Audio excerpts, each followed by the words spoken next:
In today's episode, we are joined again by researcher, educator, and seasoned flight paramedic Russell Griffin for a thought-provoking conversation about the powerful connection between identity, culture, and safety in the air medical world. Organizational identity really is that shared understanding of who the organization is, right? So I can ask you the question, right?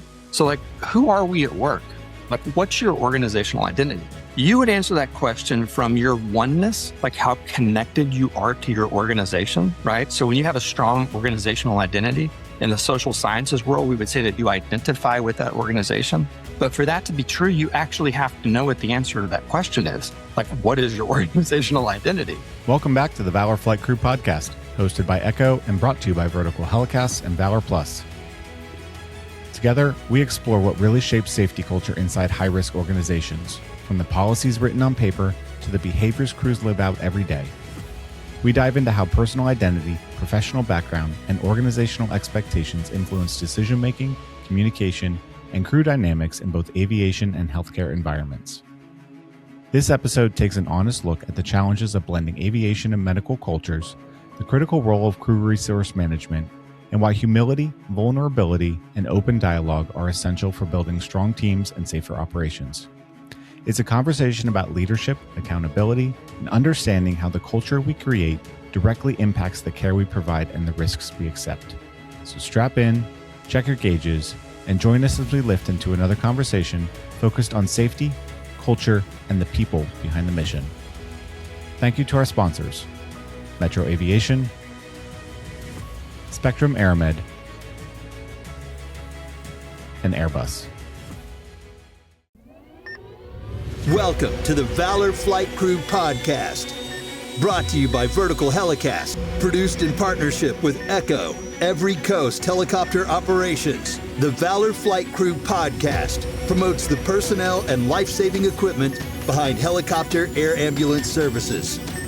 Join hosts Mike Fideli and Blake Schreider for in-depth interviews and expert insights from air medical personnel, pilots, communication specialists, and maintenance crews who play critical roles in airborne emergency response. Line 1 accepting. Copy, Line 1, gotcha, accepting. You're going to be talking to Red Feather 1 on LCEMS. Welcome back to the Valor Flight Crew podcast. As always, your host, Mike Fideli and Blake Schreider. How are you today, Blake? I'm doing excellent, Mike. How about you? I cannot complain here. I'm looking forward to a hopefully relaxing weekend. Get to spend some time up in the mountains of Pennsylvania and relax a little bit because it is much needed at this point. What's the weather outlook for you in the mountains? Yeah, it's going to be 60. So when for all of our listeners out there, we're recording this in May, and Pennsylvania has not decided to switch over to summer yet. So we're still dealing with some of those colder weathers, and it's supposed to be rainy most of the weekend. Is it cold? It's cold for me. Okay. At this point, I want 80-degree weather. I want to be laying on a boat in the middle of summer and just enjoying a beer and relaxing for a while. So I think we just need to trade seasons. Told you we can do this exchange program anytime you want, Blake. It's 90 and humid here. Yes, yes, indeed. But we do have a great discussion ahead today, which I'm really excited about. And I think, Blake, in my career in helicopter air ambulance stuff, I feel like there's been multiple times, we've seen these progressions in the industry as to the identity crisis that we may have within our own organization, and not just in that little niche that we live in, but I feel like across the entire industry. So we get to this point where it's are we an aviation program or are we an EMS program? And I feel like we oftentimes have these discussions, when we maybe are doing the transports that we don't feel like we should be doing, or when we're making some decisions aviation wise, maybe don't align up with, what we want to do on the critical care side. And I feel like these discussions have happened in the past. I'm not sure. Have you had these within your own organization? Daily, probably every shift, Yeah. But we need that identity, that's part of absolutely. us. That's why we do this. And I think it's hard to put a true definition because you are taking two worlds that are just infinitely different.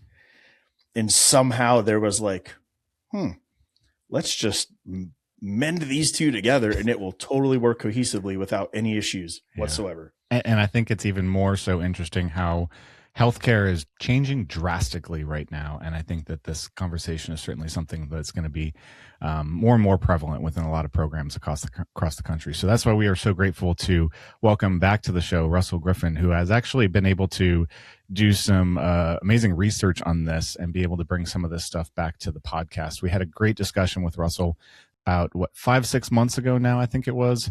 And really some amazing content and discussing safety culture within our industries. And I think that this kind of ties nicely into or kind of dovetails off of that, keeping that forward direction. So Russell, welcome back. We're so happy to have you on the podcast again. Hey guys, it's good to see you. Thanks for the invitation. It's absolutely my pleasure. And I'm just amazed that I didn't run you off last time. So I'm excited to chat it up. This is the best part. We may have created a monster to where we're going to, we might be using you quite often. We can start giving you Valor Flight Crew frequent flyer miles, I think, on the podcast.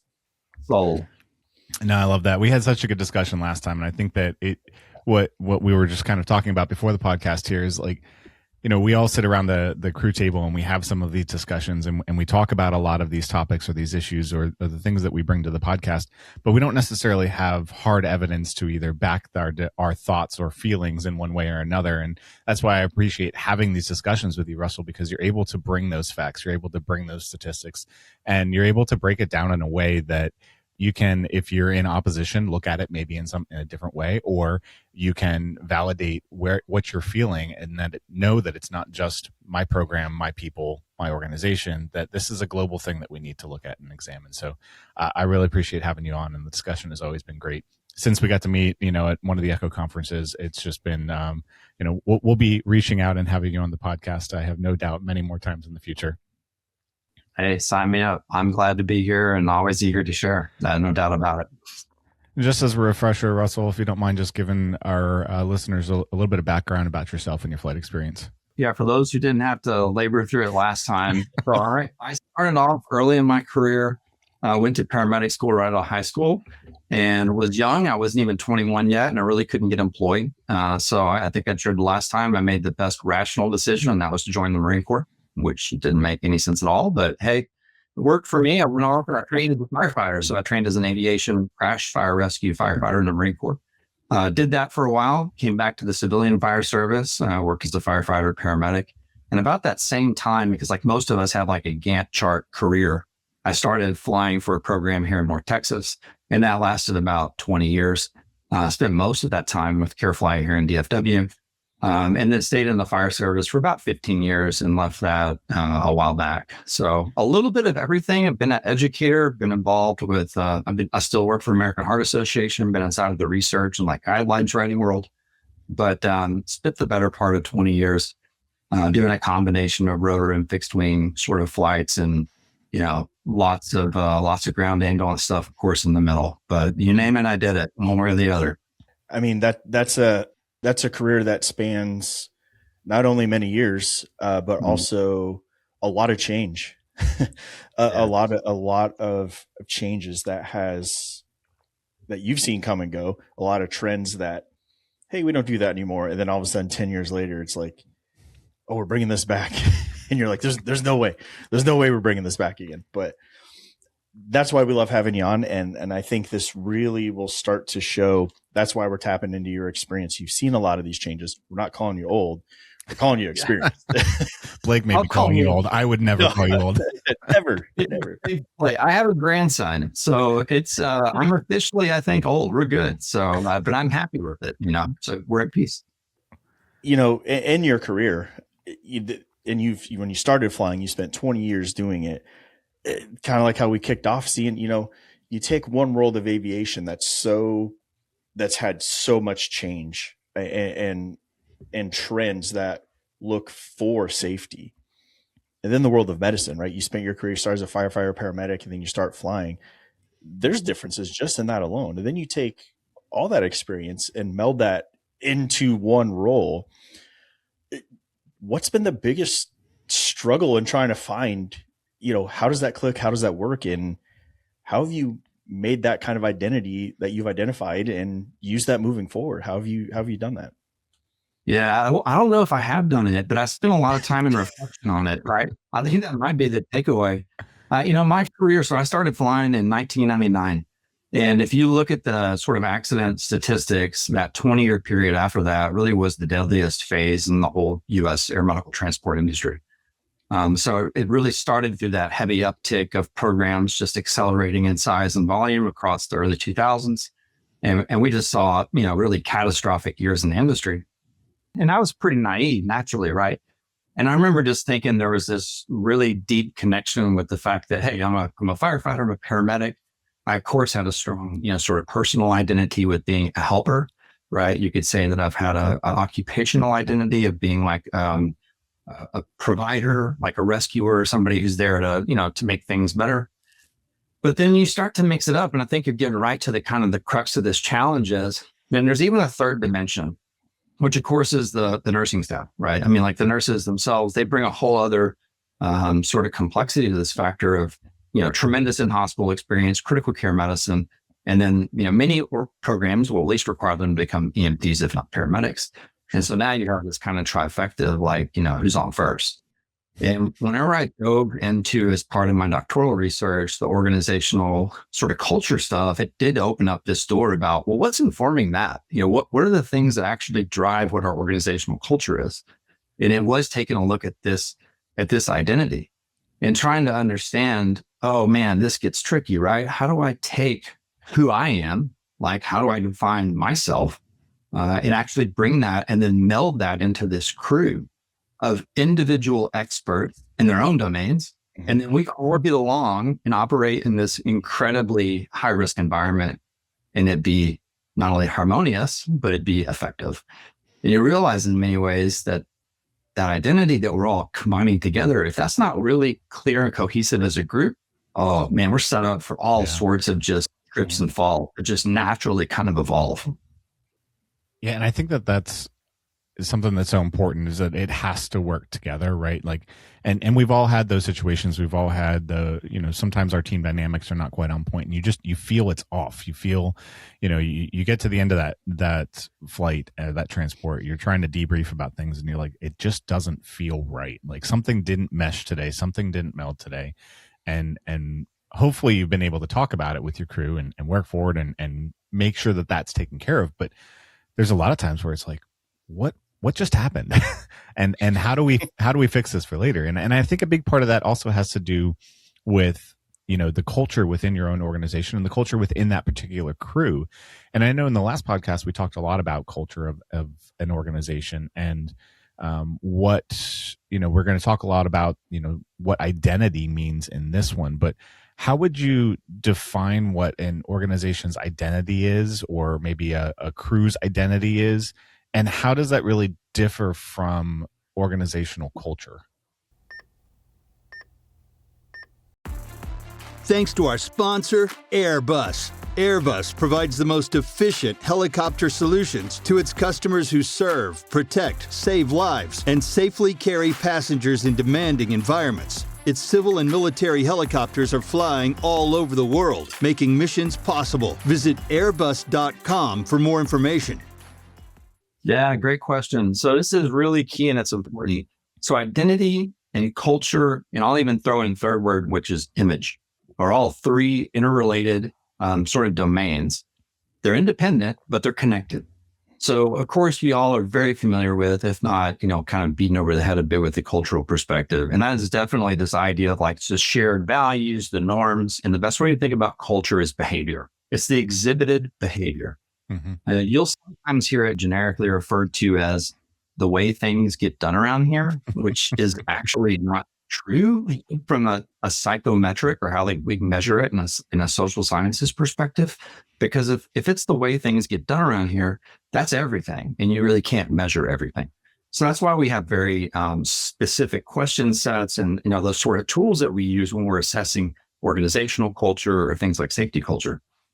I spent a lot of time working in that domain as part of my research, and I'm kind of just tenaciously curious. That's just the thing. I have no intention of being right. I have no motive of like bringing forward an answer. I just want to ask good questions. And I hope that's the essence of being a good researcher and just a good colleague in this world. And I spent a lot of time going, some things don't make sense, because I investigated pressure to fly a lot and looked at the accident data, did a phase of flight analysis, and the numbers don't match up. So I said, well, what could be driving this culture? Well, naturally, it's going to be my identity. So I'll break it down for you. I think the easiest way I can come at it. So let's talk about it from an individual level. So what's your identity? So if I ask you, like, who are you? How would you answer that? I think that's a great question. I feel like a lot of us end up naturally gravitating towards our career because we spend so much time doing it. So I'm a flight nurse, right? But, I feel like, is that what we really should be focusing on? I guess is where I'm going with it next, because like there are so many other things outside of work. Work is just a small piece of, even though we spend so much of our lives there, it's just, but my identity has been built on this career, the pride I have in this job, the care I get to provide to my patients. So yes, I'm a flight nurse. That's often my identity. And especially when I clock in, that is 100% my identity. All right. So let me take it one step further. Let's say if I met you in like a church or a social setting that's well outside of our work, and I said the same thing, like, who are you? Tell me about yourself. How would you answer the question then? In that case, I just say I'm a nurse. I don't go into details. Yeah. But the question that comes to head is that really you? Is that your identity? It's your occupation. And naturally, what we're really doing is you're describing a phenomenon called social identity. And social identity, which is going to be key to this conversation, is how we adapt our definition of who we are to the environment that we're in. So if we were to go a layer deeper, you'd probably come up with, well, my identity is I'm someone who's kind. I'm someone who's faith-based. I'm a father. I'm a husband, right? I'm an American. I'm a patriot. I'm a veteran. Those are elements that help drive the sort of core principles of my behavior. I consider myself to be empathetic, to be kind, to be caring, to be a person of, doing more for others than for myself. That's really like one of those things I wake up, like, how can I'm like, punch drunk love with the idea that I can help make the world a better place. Those are all parts of my identity. And then I use my occupation to be able to fulfill that identity. That's really what we're talking about here, is by the ways that I've defined myself. And that comes from like my raising and my parents and my religion and my experiences. I then modify my behavior to fulfill that identity. So I hope that helps to kind of connect really like what is an individual identity and how it informs our, like occupational or professional identity.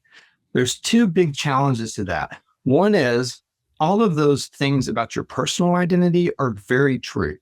So you might perceive yourself, or you might actually believe that you're somebody who speaks truth, right? You have a strong sense of justice is typically the way that we describe that. Mm-hmm. And so if you see something going wrong, you're likely the person that's going to stand up and say something, even at the cost of personal risk. However, simultaneously, I bet I could also say, are there times at work where maybe you've seen something happening and you're thinking in your head, maybe I should say something, but you don't? I mean, not because it's like egregious. I mean, clearly it's something egregious, but maybe you're withholding information. And that's really the challenge that we're trying to break apart here, is how is it that I have this strong individual identity, but then once I move inside of a social setting, I start to adapt that identity to that environment. And that's really kind of the key thing. So let's shift it real quick, because I promise we'll get to the answer to the question. I don't enjoy talking. I enjoy like sharing. I'm an educator by heart. So it's kind of one of my passions. So when we think about organizational identity, right? Organizational identity really is that shared understanding of who the organization is, right? So I can ask you the question, right? So like, who are we at work? Like, what's your organizational identity? You would answer that question from your oneness, like how connected you are to your organization, right? So when you have a strong organizational identity in the social sciences world, we would say that you identify with that organization. But for that to be true, you actually have to know what the answer to that question is. Like, what is your organizational identity? And so here's going to be I have a few fun questions for you two today. I'm sorry, guys. You're on the hot this time, Blake. This is great. No, I love it. I'm literally taking notes right now. All right. Yeah. So this is for your listening or viewing audience. I hope those of you who are in leadership, management, or even executive leadership enjoy this next question. So can either of you share with me your organizational mission statement or your core values? Verbatim. Yes. Bring it on. Can I reference my phone? Okay. So our core statement, in the words that I know, is to provide the highest level of quality patient care pre-hospital to all the residents and visitors to our area. Right on. Okay. That's good.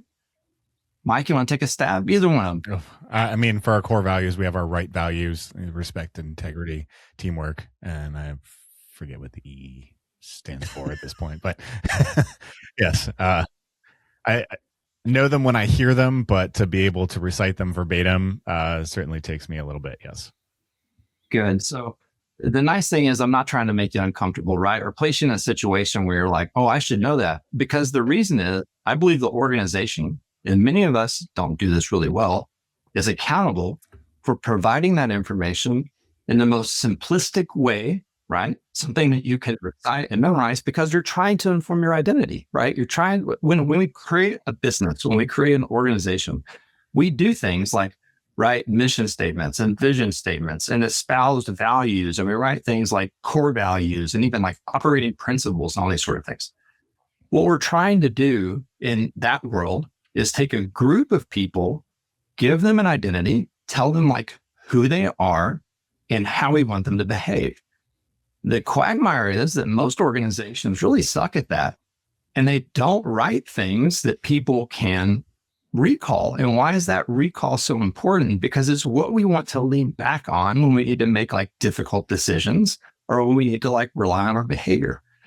And it's amazing to me once I kind of started taking a different layer at this, that many of us will hear things like, we're a safety first organization, right? Like above all else. But then when you look at the behaviors, it's very like paradoxical. It's actually not true. And so you could say, well, maybe we talk a whole lot about culture, but we don't talk about verity. We don't talk about like the sort of social expectations of how we conduct work. And that really is kind of what led me down this path, was this question set of like, well, what's informing culture via identity if organizations don't bring this forward and like continuously talk about it? I mean, I can tell you the Marine Corps, it's honor, courage, and commitment. That's core values, right? I mean, like you live by those. You could sit there and you could think about it or assign them any minute. You know, you don't have to be smart, not most Marines are, but but yeah, I hope that helps to kind of break it down. Is so, you know, organizational identity really is that collective understanding of who the organization is. And that's something that I would challenge you in the listening audience to ask yourself, could your employees or could your friends define not what you do? Like everybody knows what you do. You can rattle that off all day long. But who are you as the firm? Who are you as the organization? Thank you to our sponsor, Spectrum AeroMed. Spectrum AeroMed is your trusted partner in aeromedical solutions. Experience safety and innovation with their customized interiors, designed for both rotor and fixed-wing aircraft. Elevate your patient care with Spectrum AeroMed. For more information, visit spectrum-aeromed.com. So I kind of have 2 points, Russell, and this really brought me, as you were talking about this, to two things. The first one that really stood out to me is when you talked about this, who are you? And when people, and someone asked you that question, how do you answer that? Lately, in probably the later 5-6 years of my career, I don't lead with what I do. I think a lot of times I just throw out some type of weird, obscure job that I don't even do just to, kind of tailor it off. And I think a lot of times it's because, and I don't know if I live in this world of, it's not that I don't want to talk about it, but that's not who I am. That's my job. Right. But at the same time, I believe, like, I grew up with my father, my dad telling me, you find a job you'll love, and the whole, you'll never work a day in your life, and I still believe that there is some truth to that. But I think what you've pointed out is the culture, identity, personal versus work, there's going to be crossover of that. Like there's just inherently how it is. And I think it could be different. Like if you were in law enforcement, you know, or you did something else that's your job, but you at some point you have to almost identify with either those values or that structure or whatever it is that helps motivate you to keep getting up every day and going to that work. But I think that was a good point that you brought up, though. But I feel we naturally gravitate towards when somebody asks, you know, who are you? We gravitate to our professional identity because, right, at least for some of us who are not new in the industry and have been doing this for a hot second, that's what we've known. Like that's right. been our life for how many years now? You know, I've been in healthcare for 27 years. Like that, I've been working longer than I haven't, and so for me, that is my identity. But there's never that distinction between your personal identity and your professional identity, and I think that we often gravitate towards that professional identity because, in a lot of regards, that's the easier one to talk about. Oh yeah.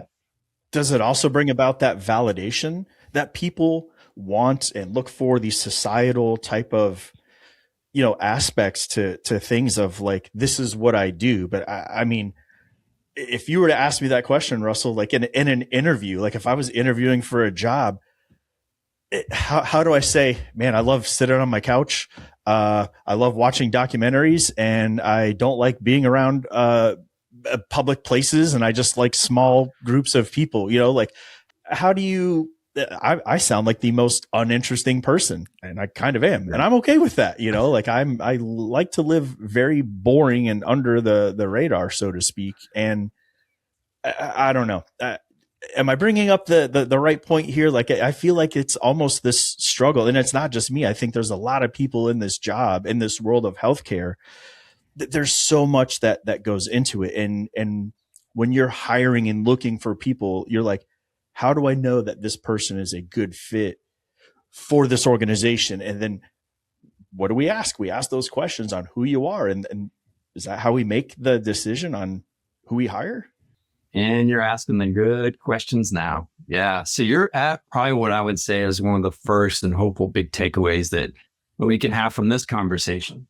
And it's something that only through age have I maybe through this life experience, right? We've all had, everybody goes through tragedies and through evolutions in life and through losses and gains. And so I appreciate the vulnerability to be able to phrase it that way, because clearly you're not a boring person. I'll promise you that. But I do understand like the connection there. I mean, it makes sense. I'll also say that I'm sort of on the opposite end. When I was, throughout my career, what's interesting is I come at this conversation having retired clinically, right? Mm-hmm. So I no longer fly. I'm no longer a paramedic. I personally made the decision to drop my certifications because I wanted to make a functional decision. That was no longer who I was. Mm-hmm. Well, that should cause an alarm in your head when you hear me describe it like that, because what I just said was I used my role in my certification to define who I was. Right. Ding, ding, right? So for the past 30 something years, as a Marine, as a firefighter, as a flight paramedic, that was my identity. And whenever I reached a point in my career where I put all of those things on hangers and stuck them in the closet, then you have to sit with, who am I? And here's a really interesting thing. You don't need to wait until you're 50 to do that. You can actually start that journey now, both as individuals, but importantly, this is what transcends hopefully the organizational conversation. So I would encourage any of us to spend time in reflection. This isn't meant to be, squishy, but write down those things, think about it, right? So tomorrow, if I didn't have the uniform, if I didn't have the title, who am I? And that sometimes can get really uncomfortable with people, and that's okay. But if you can imagine how difficult that might be for some people to do it as individuals, can you imagine now how almost impossible that is for us to do it in an organizational level? Yeah. Absolutely. I think that's damn near impossible at that point. Yeah, because many of us are looking at mission statements, visions, values, principles, whatever, guiding pillars. You'll hear them called all sorts of things that were probably written 20, 30, 40 years ago. Well, as an organization, are we revisiting them? Do they describe where we stand today? Or do they use terminology that resonates and is memorable? And I think in most every case, you're going to find that they're extremely verbose. They don't want to repeat language that some other organization has used because it's commercial, right? Like, why would if somebody wrote like the perfect mission statement, and I even have an example I can share when we get to it, what I think one is personally. It's not like you're going to copy it if you're working in an organization who's in a commercial space like that, Right. because it's like, oh, well, we need to make ourselves unique. Do we? I mean, do we make ourselves unique by that? I mean, I would argue to say that shouldn't be your defining factor. Like, yes, you're trying to be unique and different, but that shouldn't be your defining factor of, having a different mission statement. When at the end of the day, I think, whether I wear a, blue, red, or pink flight suit, my mission is the same thing, and it's to care for those patients, right? And my mission is to get them safely from point A to point B. My mission is to get myself safely from, point A, B, C, and D. And that doesn't matter what color flight suit you wear, what helicopter you're flying in. Like, that is the mission. But what defines that particular organization, I think, is a really great question. And I think that it makes me question where culture even came from to begin with. Like, if we are having this much difficulty coming up with our organizational identity, how can we even begin to define what the culture of that organization is going to be? Yeah, so great question. So two things. Organizational identity, right, is going to be these things like our espoused values, our mission and visions. Those are going to be more of from an organizational perspective, the things that the business says that we do in the way that we do them. The culture is always going to be behavioral. I mean, it's basically going to be, well, what's actually manifested? And that's where you see this sort of like rationally irrational behavior start to occur, because culture exists at multiple different levels. You can have a broad organizational culture that's at the like corporate level, and that might be the big picture one. But then as you move down throughout the different sections in the organization, like down to a base or down to a region or even down to a particular team, you might find that the culture changes, which with each one of those levels. And that's one of the biggest challenges that we have in this space is how do we reduce risk and bring continuity and consistency to that culture across those levels. But it sort of is like this character thing, right? I mean, it's like what you do when no one else is looking. In many ways, I think that's sort of is like, when we talk about identity, we're talking about the character of the organization. One of those things that I'm going to look back on and go, I don't know what to do here, but I know that I work for a place that values this. And so I'm probably going to be okay doing that. Although here's a problem. We are in an extremely, and I'm going to maybe disrupt the apple cart here, an extremely policy-driven industry. Appropriately, because there are definitely compliance-related factors that, basically say how we operate. Those things are, kind of like musts. But when we try to actually policy and procedure behavior all the way down to the single, like everything is policied, what we've done is we've lost the autonomy for the people to be able to operate within that culture, connected to the policy, use the identity, and then be able to execute on a day-to-day basis. And that's when you see people walking around on eggshells. And I'm not even talking about folks that work for a leader who is narcissistic, inconsiderate, whatever. Those folks exist. Those personalities are out there. But that is all sort of related. But so if I take it, I want to push this apple cart over even further, right?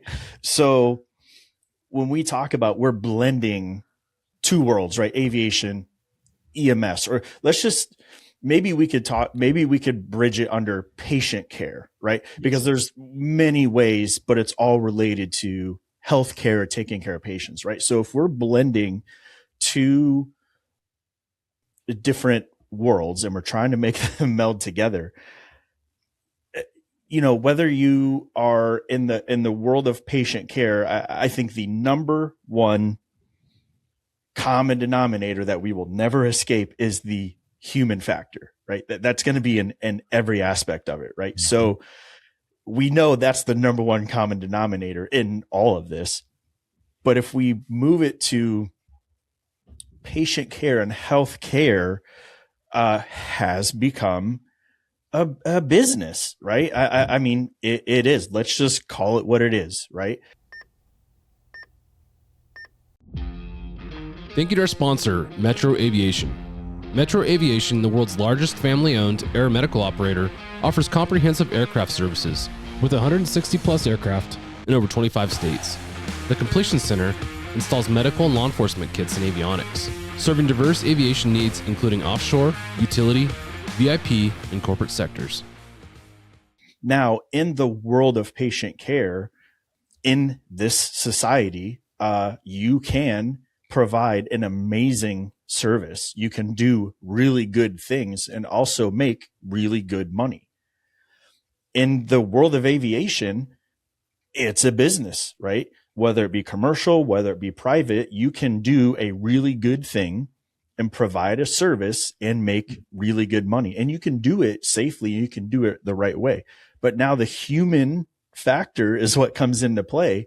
And as humans, there are things that people do things maybe not in the best interest. So knowing that that's what's kind of on the table and in this cart, so to speak, how do we now, aside from what you just said, making everything so rigid in the policy of the things you can and can't do, how do you blend that, guided along a well-intended moral compass, but meet all those check boxes, right? To be like, we're doing a good service, we're providing excellent care, people are happy, people are making money. How do you blend that together and make it so it's the right thing to do? Yeah, man, if we had the real recipe for that, I don't think we'd be doing this right now, but I'll take a stab at it, because I do think there are some areas that we can bring clarity and hopefully help people and organizations try to answer these questions. I think the first one is, and I'm going to answer it in sort of two parts, if that's okay. Mm-hmm. The first part is going to be, so we take the various personalities, it might be three parts.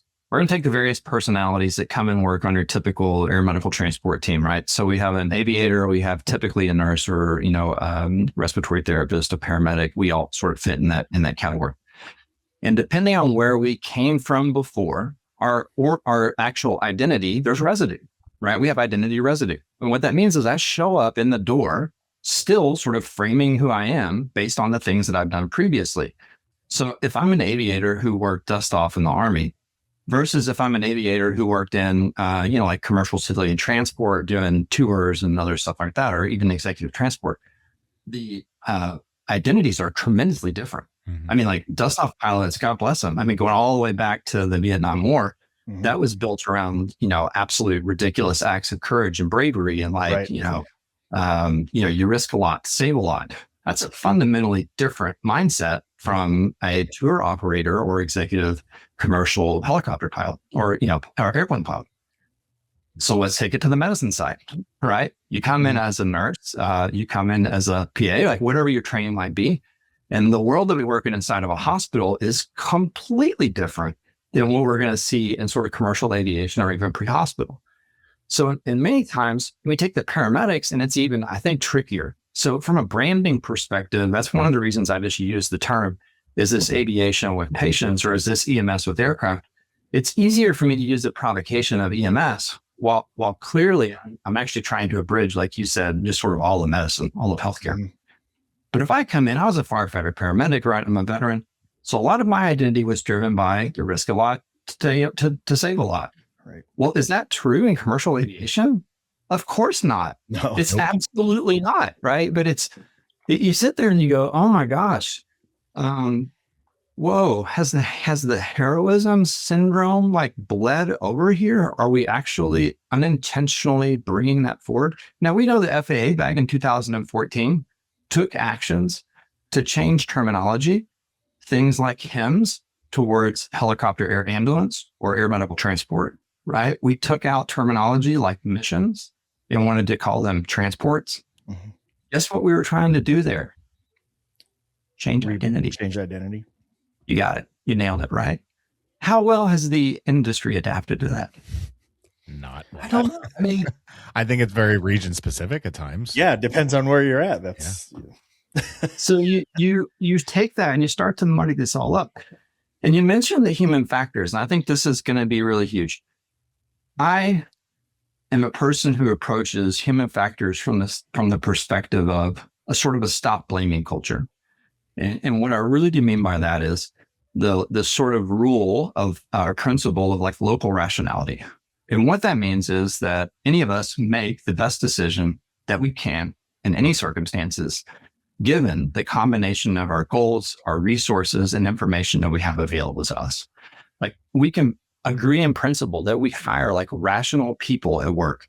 We always find out like, that one guy, right? That after we hired him, who was on the interview panel, man. I mean, like, come on, this is like warning flags. But anyways, we believe that we have rational characters working for us.